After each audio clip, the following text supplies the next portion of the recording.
আমার face value, আমার ফেসটা একটু নোন দেখে আপনারা এত লাফাতে পারছেন, না হলে কিন্তু আপনারা আর্টস অফ পিয়ার জরিমানা করেছে, ও আচ্ছা ঠিক আছে, এরকম করে পাত্তাই দিতেন না। শুধু শর্ট ক্লিপগুলো দেখে দেখে আমাকে জাজ করছেন, আমি জানি না। আমি এখানে সাফাই গাইতে আসিনি, জাস্ট আপনাদেরকে ক্লিয়ার করতে আসছি যে আসলেই আমার যে আপনারা যে এইসব মানে অপবাদ দিচ্ছেন আমার উপর, এই অপবাদটা আসলে আদৌ কতটা যুক্তিযুক্ত।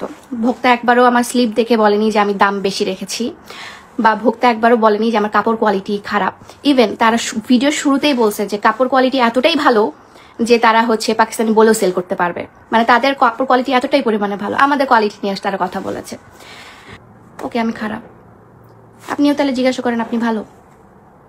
আপনারা অনেকে বলেন যে আমি বেঈমান, আখিরাতে সব হিসাব দিতে হবে, অনেক কিছু করতে হবে, মানুষের টাকা মেরে খেয়েছি, আল্লাহ বিচার করবে, হ্যান করবে, তেন করবে। আল্লাহ আমারও বিচার করবে, তাই না? আমারও তো মনে কষ্ট পেয়েছি আমি, এই বিচারটা কি করবে তাহলে?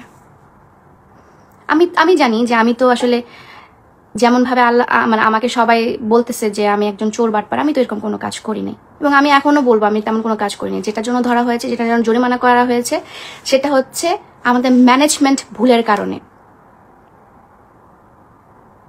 আমার ফেস ভ্যালু, আমার ফেসটা একটু নোন দেখে আপনারা এত লাফাতে পারছেন, না হলে কিন্তু আপনারা আর্টস অফ পিয়ার জরিমানা করেছে, ও আচ্ছা ঠিক আছে, এরকম করে পাত্তাই দিতেন না।